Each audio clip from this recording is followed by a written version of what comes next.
All right, Connor Lamons joining the Views from the Shot podcast. Connor, thank you. We are fresh off news, even though this episode is coming out Thursday. We're fresh off news that Pitbull is getting naming rights to Florida International's football stadium. So, Connor, naturally, I ask you, if the Ohio State University men's basketball arena, the Shot, were to get naming rights from a musician and artist of sorts, who should it be and why? Oh, that's not where I thought you were gonna go with that. Um, just being Columbus, hmm, I feel like the two artists that claim like Ohio/Columbus off the top of my head is either 21 Pilots or John Legend. So like maybe like the Yep. the John Legend Arena, the John Legend Arena at the Jerome Schottenstein Center, maybe. Yep. So those were actually the two that came to mind for me as well. I have no idea where 21 Pilots came from. I just know that every time I hear of them, they're apparently from Ohio. Now, John Legend is from my backyard in Springfield, Yep. so that would make sense to me. It's not a Columbus thing, but whatever. However, I have nothing to add other than those two. So I've added literally nothing. So let's talk Ohio State basketball instead, where I may have some thoughts to add. So as we were talking about what are we going to chat through during this show, we figure the dust had settled, hindsight is 2020. We want to talk about departures and additions from the transfer portal. Now that we're to August, the roster is set. We've got some stories recently coming out about one specific player who has left Ohio State. So, Connor, let's kick it off talking about probably the hottest player right now around Ohio State basketball that isn't a player for Ohio State, and that is Roddy Gayle Jr. So he takes his happy butt up north to Michigan. He says, I didn't really understand this whole rivalry thing. Dusty May reached out. It was a better fit, and so on and so forth. So, Connor, you as a rational human being, what are your thoughts on Roddy Gayle Jr. leaving Ohio State, heading to Michigan, and specifically the new comments that he came out with just, I think, last week? It is still really, really odd to see him in a Michigan jersey, to see him with like the Michigan man sign up. Like it's still jarring. It's going to be jarring all season long. I really liked Roddy. I thought like as a player, I think that fans maybe didn't value him quite as much as they should have, even with all the turnovers and stuff. That's people love talking about his turnovers. I think he was a great player. I think he's going to be great at Michigan this year off the court, like he's kind of a soft-spoken guy, but I feel like when he spoke, he was very like thoughtful of when he spoke, and also during the I know I tweeted this out and I wrote about this a few times. Like during the NIT, he was like emotional at these press conferences. He was like emotional. He's like usually sitting next to Jamison Battle. One time he was emotional. Like when we lose, we're done. When we lose, I don't get to play with this guy anymore. So like he's like tearing up. Like I don't want this to be done. And then like it's done, and like within 3 weeks he's in Ann Arbor. So it's jarring. And I think you talked about the rivalry, and I think that's a really interesting topic that is better explained if you can ever get a current player or a former player on the show to ask, what is a player's viewpoint of the Ohio State Michigan rivalry when you're not born in Ohio and you just come from out of state to play at Ohio State. You're not raised with that hatred of the school. You just show up and they tell you this is who we hate. But he wasn't raised that way. So you and I were born in Ohio. We understand it, but would be interesting to get the insight from somebody that went to Ohio State but wasn't raised here. Yeah, if only I had spoken with Joey Lane, a guy who from Chicago has family in the Ohio State lore. If only I had just spoken with him, I don't know, earlier today and published an episode on Tuesday and asked him that question. It was on my list. We didn't get to it, but that's definitely a great point. And I think that it can also be said that if Roddy Gayle didn't understand the rivalry, the hatred for Michigan when he was at Ohio State, wouldn't it be fair to say that now that he's at Michigan, he doesn't understand the rivalry and the hatred toward Ohio State? Can we say that? Is that fair? Yeah, I think that maybe I'll get a chance this year to talk to Roddy. Probably not. Ohio State doesn't play at Michigan this year. Um, But you know what? They do come to Columbus, and now that I'm saying it out loud, I'm pretty damn sure that when we get Michigan players and coaches for interviews, they'll make sure that Roddy's one of them. So we'll find out what he says after they play the Buckeyes in Columbus. But I can't see him being bitter or like disliking Ohio State for any reason because, like you just said, if he doesn't have a grasp on the rivalry at this point, he's not going to go to Michigan and be like, man, I can't stand those guys in Columbus. I can't stand Ohio State.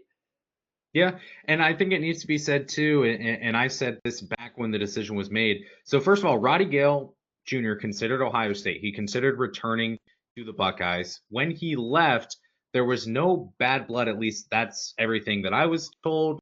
Roddy has said that to this point. I'm sure you've heard all the same things, Connor, but there wasn't necessarily bad blood there. So I think that needs to be said. But regardless, the fans will not view it that way. You can go ahead and take your neutral site game against Texas and Auburn and Kentucky. Throw all of that out. Give me one game with Michigan at Ohio State this upcoming season with Roddy Gayle taking on his former team. Bitter rivalry like that. I get it's not the same as the rivalry in football, but that is a game that I am more excited for than any other game this upcoming season. So I'm really, really excited for that. One other thing on Roddy Gayle, he said that he just felt like he fit better with Dusty May in that offense at Michigan. Connor, do you see the fit? Was it more so I'm a fit at Michigan or I'm less a fit at Ohio State? I am truly not sure because what he was saying and what I was reading at the time when he left just didn't quite click to me with the stats. Um, Adam Jardy, who, in my opinion, top like best if you're looking for Ohio State basketball coverage information insight, Adam Jardy Columbus Dispatch is like top of the game. He said that, like Roddy Gayle wanted to maybe be more featured in an offense, that kind of thing. But like Roddy Gayle had the highest percent possession rate of any Ohio State player on KenPom, which means that an Ohio State offensive possession ended with Roddy Gayle doing something, taking a shot, dunking the ball, turning the ball over, shooting a free throw. So I'm not sure what Roddy is looking for as far as a role, but he was the go-to guy at the end of the shot clock even more than Bruce Thornton was. Like he played 31 minutes a game. I think he was either second or third on the team in scoring. I'd have to pull up the stats, but he was a heavily featured player. And even with Meechie Johnson coming in, if Roddy Gayle wanted to stay, Roddy Gayle would have been a starter, obviously, as a junior as well. They would have made it work. Yeah, and he also scored 32, I think either against Alabama or Santa Clara in that tournament around Thanksgiving. Maybe it was another game. I could be misremembering that. But what I would say, and I'm not going to speak on behalf of Ohio State, but if you have a guy who's leading a team in possession rate and he leaves to go get more opportunity elsewhere, it may not necessarily be that the other school he's going to has more opportunity for him. It may be that the opportunity that he got at the current school, this is getting very convoluted, but the opportunity he got at the current school, maybe that wasn't going to be the expectation moving forward. So we'll be excited to see Roddy Gayle come to the shot in the maize and blue. I'm sure that will be an electric atmosphere. Now, speaking of high-profile transfer outs, the next one I think we should cover is Felix Okpara. So this was a little bit of an odd one. It kind of came out of nowhere. The news came out, I think, on a Sunday morning that Felix Okpara was going to be entering the transfer portal. I don't know when you caught wind of this, Connor. I caught wind of this a couple days before the rumblings began, and I personally didn't believe it. I didn't tweet anything about it, anything like that. And then all of a sudden, he's going to Tennessee. So your thoughts on that move, maybe why he wasn't a fit at Ohio State, and again, it's a more intimate setting, I always say, on this podcast. So I'm willing to get into the weeds. Connor, you can get into as much as you're comfortable with. Don't get fired over it. But thoughts on Felix Okpara? Yeah, I'm a part-time writer at Land Grant Hoyland. It's going to take a lot for them to can me. I did not know until that morning. Say somebody within the Ohio State basketball program told me that morning, and I had no clue. I actually had no clue. I was told, hey, something's going to happen on Sunday. Keep an eye out.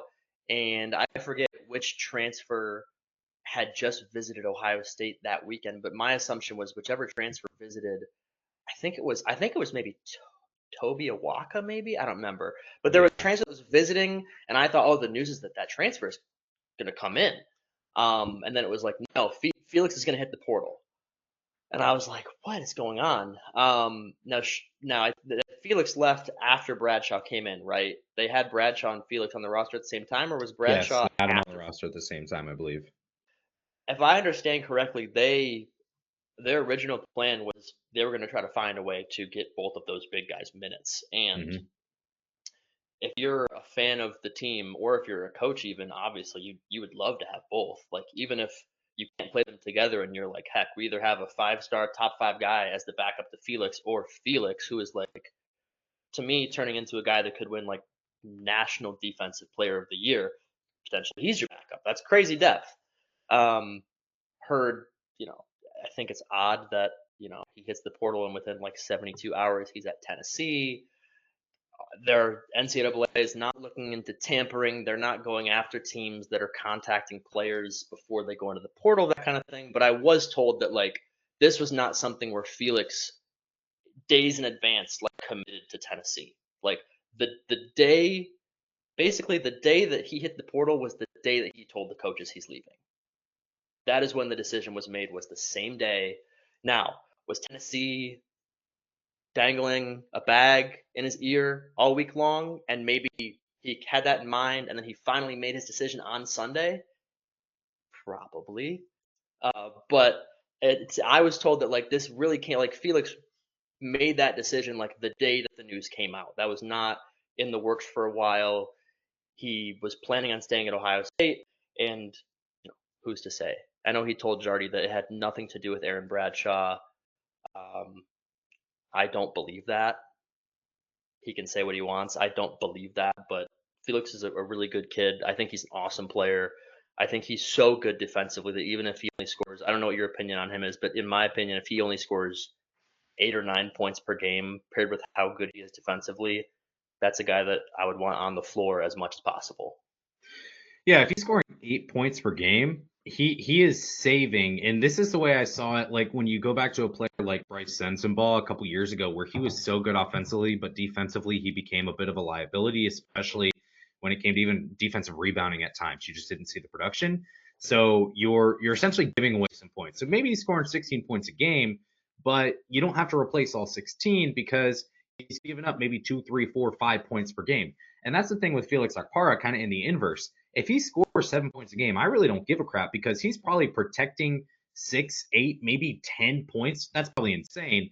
But he's protecting not just by blocking shots, but also by just simply protecting the Altering paint. shots. Yeah. Yep. If you've got a guy driving into the paint, he can't go up for a layup because you've got 7-foot slender man Felix Okpara who's going to swat everything away. And if he's not going to swat it away, your shot is going to be altered in some way. So his defensive presence was Last huge. year at Michigan State, the best example of it is Tyson Walker. I just remember because the Michigan State where I sit for media, I didn't get to sit on the sideline. I sat behind the basket where Dale Bonner hit the shot. So I was looking long ways.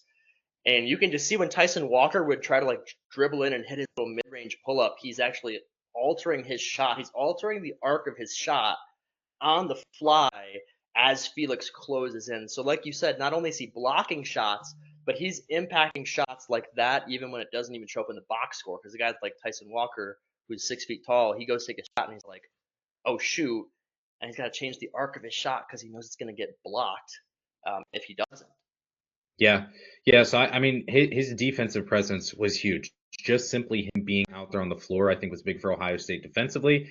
And I would say the same thing. Sure, Felix Okpara is not going to say himself, yeah, I left Ohio State because I didn't want to deal with the competition with Aaron Bradshaw, but it makes sense. And Ohio State will probably be thankful if we say that, yeah, Roddy Gayle and Felix Okpara both left and had more money on the table to stay at Ohio State from the foundation, the NIL collective there. They had the money on the table for them to stay. It came down to opportunity, playing time, things like that, as to why they decided to leave. And the whole Felix Okpara debacle, a lot of deleted tweets, a lot of people saying stuff. who were well informed, who decided that either by their own accord or from the sources they had, decided to walk things back and delete some tweets. I may have been guilty of that. We'll never know because the tweets are gone. Or maybe they're not. We'll never truly know. But there was a lot there. It was a convoluted situation. It was messy, but it doesn't really matter. Felix Okpara is gone. He's to Tennessee. We wish him well. Or maybe you don't. I choose to because it makes me happier at the end of the day. Let's talk Scotty Middleton. So Scotty Middleton, another very odd situation. NIT tournament comes around, and he's gone. He's nowhere to be found. He's back home and not with the team at all. And that's pretty much all we heard, is that he was dealing with some kind of personal, I think maybe family emergency was a term used. He decides to enter his name into the NBA draft. That's really, for those who don't know, a player like Scotty Middleton, that's a chance to go get feedback from those in the NBA, from scouts, and go take that and work on it in your sophomore year. That's all it was. And then he decides to go to Seton Hall. So, thoughts on Scotty Middleton, Connor? That to me is not nearly as big of an impact loss as Felix or Roddy. Um, I'm I'm not sure how great. I think Scotty's a good player. I'm not like I personally think I think Roddy's probably going to be an NBA player in a year. I have no idea if Scotty is ever going to be an NBA player. From what I saw, I loved his hustle. If you ever watched just Scotty, if you ever isolated Scotty on a possession, he always sprints back down the floor. There were a few defensive possessions. I remember one specifically at Penn State where he would chase down a ball, jump, throw it back in before he falls out of bounds, like crazy athlete. But something happened at the end of the season. I would never accuse somebody of lying. I know it was, like you said, family emergency, something going on with his family, and then he transferred. And I know a lot of people were like, "Oh, okay, so the whole family emergency was just a cover because he already said he was going to transfer." I have no idea if that's a lie or not. I wouldn't say that he's lying, but you and I were talking before we hit record. Sometimes you have something bad happen in your life, and maybe when the season ended, he's like, "This has been a really traumatic, tough month for me." Maybe he just wanted to wipe it and start fresh somewhere. I don't know. We may never find out, but I know he and Diebler were super tight. I don't think it was because he didn't like Diebler or anything like that. My guess is what I just said is maybe he just needed to start fresh somewhere, but not nearly as an impactful loss, in my opinion, as Roddy or Felix. Yeah, and it's tough because I think the potential for Scotty Middleton was more exciting than any of the, I guess, 5 transfers that they lost in the portal. The potential was there for Scotty Middleton, but kind of like you said, it, it, when would it ever benefit us to say, "Hey, Scotty, you lied about that"? Like he could have. There was a lot of tweets when he announced Seton Hall that people were like, "Oh, going close to home, I see," and it's like, just let it go, let it go, Yeah. let him go play basketball, and if he's happy there, he's happy there. Don't be a, pardon my French, don't be a dick. Just let it go. Yeah, there's no point. We will never really know the truth potentially, and it doesn't matter anyway. Again, kind of the similar thing with Felix Okpara and with Roddy Gayle. And the last one is Zed Key. Do we just pat him on the butt, give a couple raise the roofs, and move on to the additions, or any other thoughts on Zed Key? He's going to be one of the very rare transfers where everybody is kind of like, "Zed, we love you. We love what you did at Ohio State," and there was really nobody that was surprised or disappointed or upset that Zed Key was leaving. It was kind of like everybody knew that they thought Felix Okpara was going to be the starter. Zed's never going to be a starter again. Zed was awesome at Ohio State, fan favorite. People for decades are going to remember Zed Key, even though he literally averaged probably 9 points a game in his 4 years. Yeah. But fan favorite, everybody loved him. Signed autographs for all the kids. Adores Columbus. Zed Key adores Columbus, and I tried to reach out to Zed to get an interview too because I want to talk to him about his transfer. I think a big part of him going to Dayton was that it's an hour drive from Columbus. Zed Key loves Columbus, so he wouldn't have played over Bradshaw. He wouldn't have played over Felix. But I don't think anybody was upset about that. Everybody was kind of like, "Thanks, Zed. Good luck." And that was that. Yeah, he was undisputably, if you look at the numbers, he was an elite offensive rebounder in his time at Ohio State compared to everyone else in college basketball, Division One. He was elite. He was in the upper echelon when it comes to offensive rebounding production, given the opportunities that he had. And I DM'd him and I asked, and he said, "Yeah, we'll see. I'm not sure." And I said, "Okay, Zed. Yeah, I'm sure. I'm sure you don't know. This is after the season was over and stuff like that." So obviously he's not going to give the answer to some schlep like me. And that's fine. I appreciate that. But I think we all knew where Zed was going, and we'll be rooting for him for sure, as long as you're a rational Ohio State fan, which I'd like to believe about 95-ish% of listeners are. There's one guy always in my DMs, always in my replies being super negative. That guy's going to hate on Zed Keith. That's fine. I can't change him. All right. Let's go to additions. We have, I think, like 6-ish here that we can talk through. Of course, I know the absolute top of the list is players like Sean Stewart and Aaron Bradshaw, Meechie Johnson as well. You've got a couple late commits as well. The roster is finalized. Who do you want to talk about here when it comes to additions? Dude, let's talk about Micah Parrish. Why don't we talk about Micah Parrish? Okay. That was one that caught me off guard because I think I even when he announced like it was like he was visiting Michigan, I think I like replied and was like, "Get ready to learn Zingerman's Deli, buddy," because I was like, I thought he was a perfect Michigan fit for a roster that had like 8 empty spots. He is from Detroit. I was like, he's gonna end up at Michigan, and then like a week later, I see that Ohio State's still looking for size in the post, and they add Micah Parrish. So I think I'm interested to hear what you think about Micah Parrish.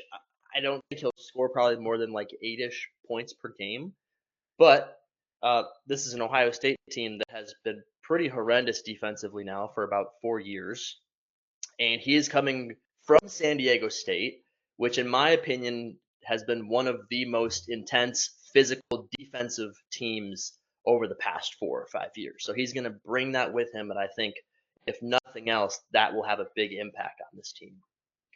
Yeah, so this commitment, I remember it coming out on a Saturday afternoon, I believe. And when it came, I was like, okay.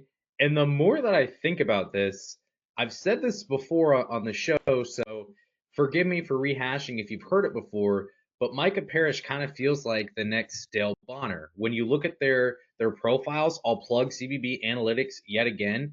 The most similar player on Ohio State's roster last season to Micah Parrish last season was actually Dale Bonner. When you look at the assist rate, when you look at the defensive production, being able to take care of the basketball, things like that, that's where Micah Parrish was really, really good. Now, one thing that you said that's interesting that would contrast with what I've heard is you see him coming in as a guy with some length, maybe in the post, something like that. I've been told, and granted, I've only been told this since the Taysom Chapman injury, but I've been told that Ohio State views Micah Parrish as a guard. So where do we see Micah Parrish playing this year? I said the reason I was surprised that they added him was because I thought Ohio State, if they were going to add a transfer, the next news I was going to hear was going to be a big man, was going to be a post player, was going to be help at center. And then Gotcha. I heard Micah Parrish, and I thought, that's odd. I don't think that at the time, I was like, that's not really what they need right now at all. Trying to look up the shot attempts for these two guys because I know Micah Parrish in his career has averaged like 9 points a game, whereas Dale Bonner, I think he's averaged more like 4 or 5 points a game. But Micah Parrish is like a 6'6", 215. He's got some size, he's got some length. I think he'll play a lot of 3, and I think that he'll actually probably slide over and play some 2 as well. At 6'6", you could reasonably see him guard probably 1 through 3 if need be. I just thought that was a fun one because at the time, I think I actually had just walked out of Buckeye Donuts with a dozen donuts and was getting in my car. And I did not have, I do my best when I see that players are visiting Ohio State, transfers are visiting, I will write up an article saying like, boom, this player has committed. And so I have way more boom, this player has committed articles than have actually happened. I have dozens of drafts of players that boom for players that did not end up at Ohio State. I never wrote up anything for Micah Parrish because I was actually told that he didn't even visit. He committed without visiting Ohio State.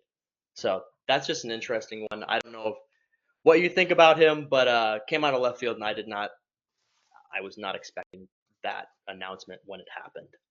Yeah, I was the exact same way. I had no idea. This was one that was way off of my radar. So when I saw the news, I was reacting and getting a tweet out as quickly as possible, and then going home and looking up what the heck, who's this Micah Parrish guy and what's he doing at Ohio State? So kind of the same way with me. And again, I think the expectation is for him to come to Ohio State and be that veteran leader who can play defense, who can rebound, who can take care of the basketball.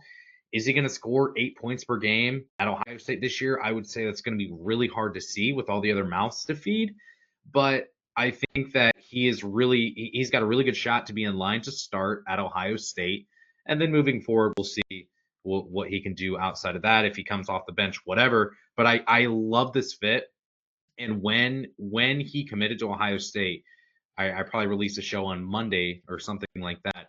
I thought the fit was huge because it was an unspoken need that Ohio State had, which was backcourt, specifically someone to fill that Dale Bonner role. Although Micah Parrish may not be the point guard per se for Ohio State, I think that the production that he's shown at San Diego State and at Oakland, he can be that guy.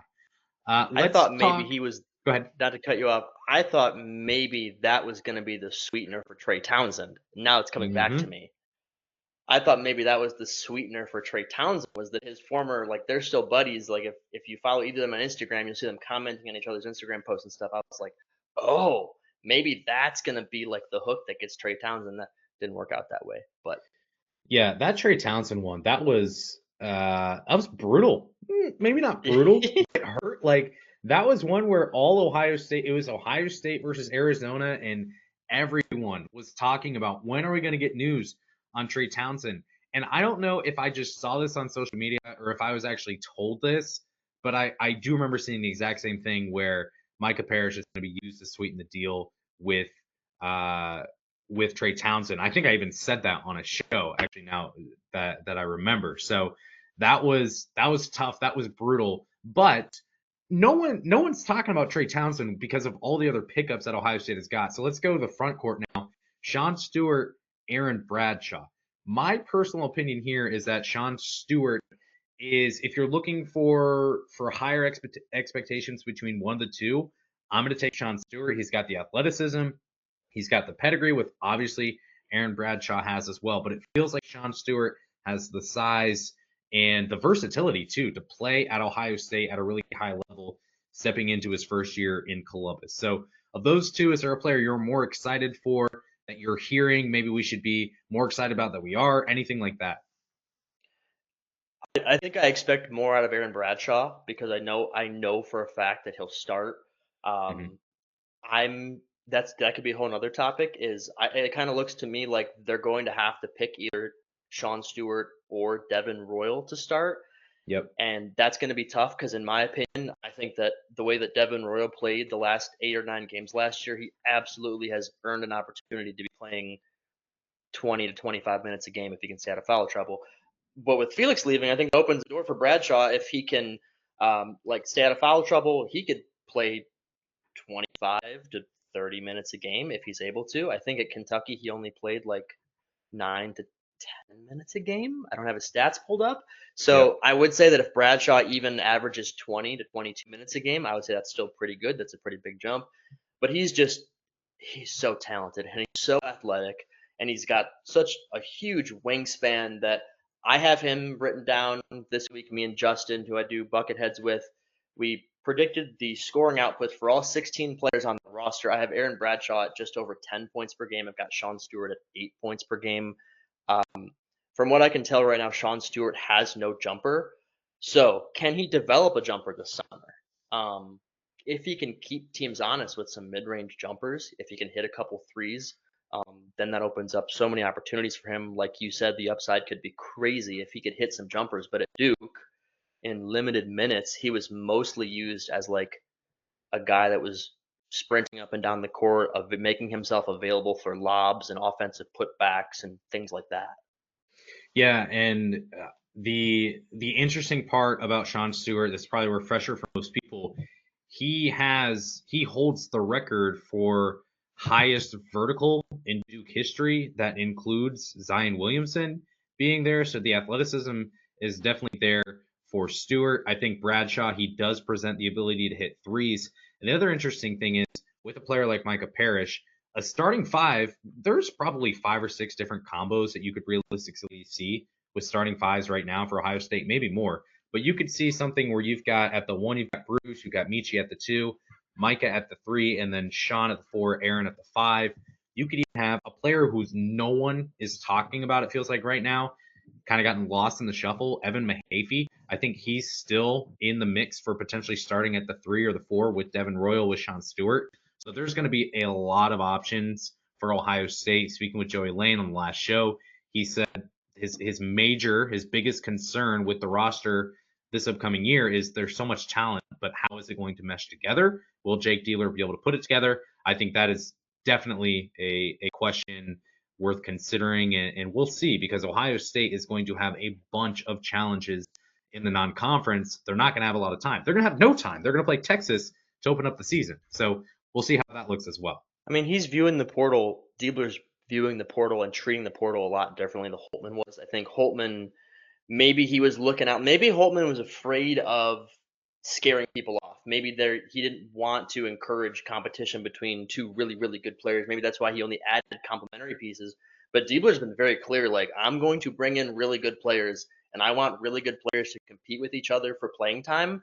And so, like, I guess it shouldn't shock anybody if a year from now they lose another 4 guys to the portal. Because, Diebler's like, I'm going to bring in really, really good players. I'm going to make Devin Royals and Sean Stewarts compete for minutes. And whoever's better is going to get the starting spot, is going to get more minutes. And if the guy that doesn't end up starting decides I'm going to go elsewhere, so be it. But I don't think that he's been looking out for feelings maybe quite like Chris Holtman was. He's just like, I'm going to stack talent and I'm going to make these guys get after it. Yeah, and I don't think Diebler can afford it either. You saw what just happened with Chris Holtman in his, I think, 7 years at Ohio State, getting fired, not being able to get traction. You have some good teams. You can advance to the Sweet 16. That's not acceptable at Ohio State. This is known as a football school, but it's still not acceptable. So he can't really afford to worry about feelings. He can't afford to not be aggressive, because he's got to go out and win quickly. And I think one player that we have to talk about, if we're going to talk about Sean Stewart and Aaron Bradshaw and Micah Parrish, speaking of winning and winning quickly, that's Meechie Johnson. The offensive production is there. We saw the clutch gene with him at Ohio State, produced at South Carolina. To me, I've always felt over the past few months that at Ohio State, he's going to have to be more ball dominant. That's kind of been the player that he's been at South Carolina. But the more and more I hear about what's going on at practices and just in general about the makeup of this team, it sounds like Meechie Johnson could be good off the ball, not being ball dominant. So what do you think about Meechie Johnson in the Scarlet and Gray yet again for the second time now for his final season in college? I think it'll be a lot of fun. I think Bruce Thornton is still your point guard. I think he is your distributor. I know Bruce said about a week or 2 ago he's been working with Meechie for him to be a little more off the ball, so Meechie can have the ball as well. But Bruce is still your point guard. He is your distributor. Meechie is going to be, in my opinion, he is your 2. When Bruce is off the floor and Meechie's on the floor, Meechie's your 1.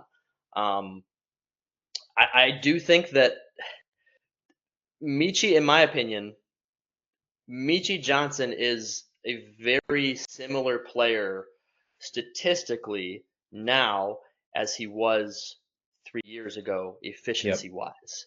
100%. That is something that I saw a lot of when he was hitting big shots against Kentucky, and he was having these games for South Carolina where he would score 27 points, and South Carolina upsets Kentucky, and people are like, wish we could have a Meechie Johnson. And he was able to go to South Carolina and had the freedom to have a game where he shot the ball and went 2 for 14 and didn't get benched or lose minutes because of it. If you look at his shooting percentages, Meechie is still shooting sub 40% overall. I think he's like 33% from 3, but he's got that clutch gene. He loves the moment. He loves big crowds, and there are going to be a handful of games this year where Meechie does have those duds where he goes 1 for 9 and scores 4 points, and people are like, gosh dang it, Meechie. But there are also going to be games where he probably leads them and drops 25 to 30, and you're going to be like, oh, thank God for Meechie. So the Meechie Johnson experience is a roller coaster. I didn't think I was ready to get back on the ride, but whether I like it or not, we're definitely back. We're back on it this fall.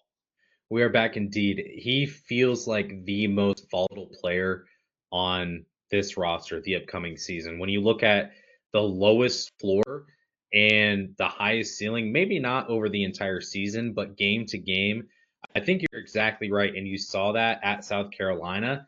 And I've kind of shied away from talking about it too much, but you're right. He hasn't been the most efficient. He hasn't been the most efficient as a shooter, even. So he has need to have the ball in his hands a lot. Will maybe the just simply playing with Bruce Thornton, not being as ball dominant, will that open some things up for him? And can we trust that he's just going to be take a little bit more step this year? I think both of those things could be the case, and that could help him out. But regardless, again, this is another big time talent that Ohio State gets. They get a good mix of players who have the pedigree out of high school, and Sean Stewart and Aaron Bradshaw. They've got guys who have played a national title game and Micah Parrish, and who have the veteranship. Meechie Johnson the exact same way. And then the final two pickups that Ohio State gets, Ivan Nigavan and Quez Glover, both joining Ohio State. Any thoughts on those guys, or do you want to go to your last topic that you brought up to me before the show? I don't have much on Ivan. I'm going to learn the last name, how to pronounce it, by November, I promise. International guy. Not sure how much he's going to play, if he's going to play at all. Quez Glover was a really good player at Samford. He was a solid role player at Florida. He also hasn't played in over a full calendar year, so I think that he'll probably compete with like John Mobley Jr. probably for minutes at like the backup guard spot.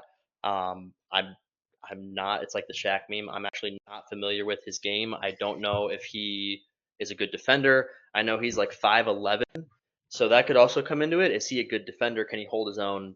That kind of thing. Really not sure.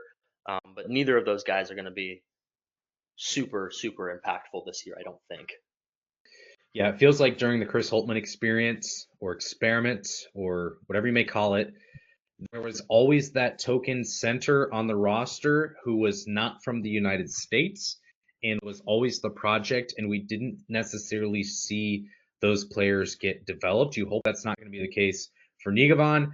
I would say, however, he's 19 years old. I've talked about this before. He's 19 years old. Any college kid, any high school kid that comes into college for his first year at 19 years old, wherever he plays, unless he's a top five star or a top 4 star, it's a shot in the dark in his freshman year. So I would say he'll probably be fighting it out with Austin Parks. And if he doesn't get a lot of playing time in his freshman year, big deal. Got plenty of time with Quez Glover. He, like you said, he played meaningful minutes for Florida. He played for a good Florida team that almost won 20 games in his freshman year. And then he went out and he dominated at Samford. So he's kind of done a little bit of both.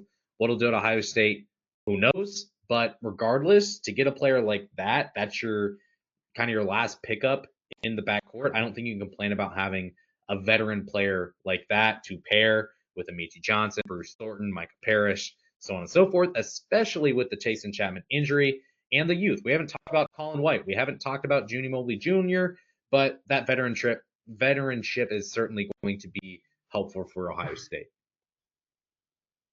Yeah, I agree. We didn't talk about Devin Royal either, and I think Devin Royal's a guy that we talked about him or Sean Stewart. One of them's gonna have to, one of them I think is gonna end up starting. Devin Royal's a guy that like I don't think he's gonna like blow up, but like would it shock you? Would it stun you if Devin Royal averaged 13 points a game this year? I don't expect it, but would it surprise me? No, I think he's that good. Yeah, 100%. And from what I've heard, he's been working on his range a little bit more. He showed that. I've compared him to EJ Liddell in that it's a similar type of player. And what you saw from EJ Liddell was the most clear example of a player getting feedback and working in the offseason, working on something and getting better from season to season. You look from freshman to sophomore year, sophomore to junior, and so on. You saw him improve his defensive play, his ability to block shots, his athleticism. He got a little bit more lean and more trim, developed his shot. If you could get a similar development from Devin Royal, and he's out of here in 3 years, or he has an incredible career at Ohio State for 4 years being a Columbus kid, That's going to be fantastic. I cursed Roddy Gayle, apparently. I said he was going to be the breakout player for Ohio State last season. Ohio State didn't really have a breakout player last season, I would argue. This year, I think Devin Royal is the most likely candidate for that role. So it'll be interesting to see what he can put together too. And last thing that we'll touch on here, one thing that we were DMing about is completely off topic. Well, kind of off topic, but somewhat related to college basketball in general, scholarships. We are moving from a world where a team has 13 scholarships, now moving it up to 15. Connor, how do you see that impacting the college basketball landscape at this point? That's a great. I've been looking at it more just at Ohio State and their roster numbers, but that is something. If you go macro view, that would be interesting to look at. How does more scholarships impact how many high school kids are getting offered versus how many D2 players and small conference players transfer versus how rosters are managed, especially how it works with high school offers. But with Ohio State specifically, that change comes at a perfect time because, in my opinion, the high school talent in Ohio and players with Ohio roots who maybe have moved away but are from Ohio, it has not been this good probably since like the middle of Thad Matta's time at Ohio State. So that opens up, if I understand correctly, and the NCAA is never clear on anything. So I guess we can't take this as gospel, but it sounds like starting next fall, you'll have 15 scholarships. The 25 and 26 classes in the state of Ohio are super deep. Right now, they've just got Dorian Jones in 2025. They've got Marcus Johnson in 2026. If you only have 13 scholarships, if I'm doing my math right, which I did not finish calculus in college, so who knows? But Ohio State has 10 guys this year that could come back next year. You throw Dorian Jones in there, that makes 11. That means you've got 2 empty spaces for transfers and more freshmen. But now that it's 15, it's 3 spots. So I thought maybe Ohio State only goes after 1 additional player in the 25 class, which is loaded. Maybe now they go after 3. They've set up a ton of visits for the fall for football Saturdays with a ton of guys that are all in like the top 50, top 60-ish. And so people that were asking like, hey, they took Dorian Jones, does that mean they can't take Darren Peterson or Jerry Easter? Not necessarily. They're not going to get all 3, but you've got a little more flexibility now that Diebler can be aggressive and really shoot for these top 50 guys because he can probably take 3 in this 2025 class now. Yeah, I think the talent is, like you said, it's huge for the state of Ohio. It's so good right now that Diebler can really get his hands dirty. The other thing that you have too, I would say, is you look in the class of 2026, the top 4 players in the state are all, not only are they very high regarded. You've got Anthony Thomas, you've got Marcus Johnson already committed, you got Alex Smith and TJ Crumble. TJ Crumble was just recently ranked as the 4th best player in the state of Ohio. TJ Crumble is the best player in probably 80% of the rest of the states in the great United States of America. Like, this is a very, very good class. And I would also say too, we've seen some teams take a complete different approach where they're not going to even use all 13 of the scholarships they have available. The interesting thing for Ohio State, what they did with a player like Quez Glover, is they said, hey, come on in. We're not going to put you on scholarship. You'll be a walk-on, but we'll leverage NIL to pay for your tuition. Is that something that Ohio State could do where they do want Darren Peterson and they do want Jerry Easter and they go to 26 and they want all 4 of these top players? Can they say, we're going to have X amount of players, we'll run out of scholarships, whatever? It feels unlikely because if you've got a roster that's truly 15 players deep, are you going to want to be at the end of that bench as one of the top players in the state of Ohio? Probably not, but I guess it's a thought that I've already shot down. Regardless, it's going to give Ohio State and Jake Diebler a chance to continue to have more freedom when it comes to recruiting, and he's made a splash. It's true. There are players who I've spoken with who don't even have offers from Ohio State who say, Ohio State is my number 1. I just want an offer from Jake Diebler. The effect, the change that Diebler has had on Ohio State basketball, it's been seen by those at the prospect level, at the parent level. We've seen that as well. That's been publicized. So I think it'll be interesting to see, where things go from here. Yeah, I agree. Like I said, I think that the big fish that they're probably going after big time are Jerry Easter, Darren Peterson, Trey McKinney's a guy that Yep. with like the name popped up like a year ago, but he's from Michigan. Michigan does not produce a whole lot of high school talent. So that was a guy that's like, okay, he's gonna be either a Spartan or a Wolverine. Still involved with Trey McKinney. You mentioned TJ Crumble in 26. I think he's high school teammates with Dorian Jones. I'd have to look that up, but I'm pretty sure he's either high school or AAU or both teammates with Dorian Jones. But like he knows Dorian Jones and Marcus Johnson very well. So I think that could potentially be something that happens down the road for sure. Yep. Very interesting. One last question for you, Connor, before we go. You mentioned Buckeye Donuts. What's the best flavor, variety there? If you can only have one, what are you taking? By the way, as Connor thinks about this, we're not sponsored by Buckeye Donuts, so we probably should have redacted the name and just said someplace in Columbus. But Buckeye Donuts, if you're listening, feel free to sponsor Views from the Shot. Just putting that out there. I'll give Buckeye Donuts a shout at every opportunity. If you can only go once, then just get the OG Buckeye Donut, a chocolate raised donut, peanut butter in the middle. That's if you can only get one, that's what you should get. What if I have a peanut allergy? I don't, but what if I did? Then what do I do? My personal preference, if you have to pivot away from the Buckeye donut, I love all of the jelly filled donuts. And some people, that's a very hot topic with people. Some people don't like jelly filled donuts, but they have lemon filled, strawberry filled, blueberry filled, apple, like an apple cinnamon filled. It's all good stuff. Yeah, sounds like you should be working for Buckeye Donuts in some variety. Ball when it comes to Buckeye Donuts. I also, people hate on things just to be angry, either online or in person. Why are we going to be mad at people for liking jelly-filled donuts? I think they're good too, and if you're going to get mad about it, that's your own prerogative. I'll enjoy my donuts more for me, essentially. So, but we appreciate the color added there to Buckeye Donuts. Connor, anything else you'd add here before we get out of here? I don't think so. If you want to check out the stuff that I'm doing this off season and throughout the season, it's at landgrantholyland.com. You can look up Land Grant Podcast Network for our Bucketheads podcast. We do roughly every other week during the off season. We'll be back to weekly during the season, and then I'm just I'm excited that we're past the halfway point of the off season. Once we get into October, it'll feel like we're there. So we're getting close. I'm excited.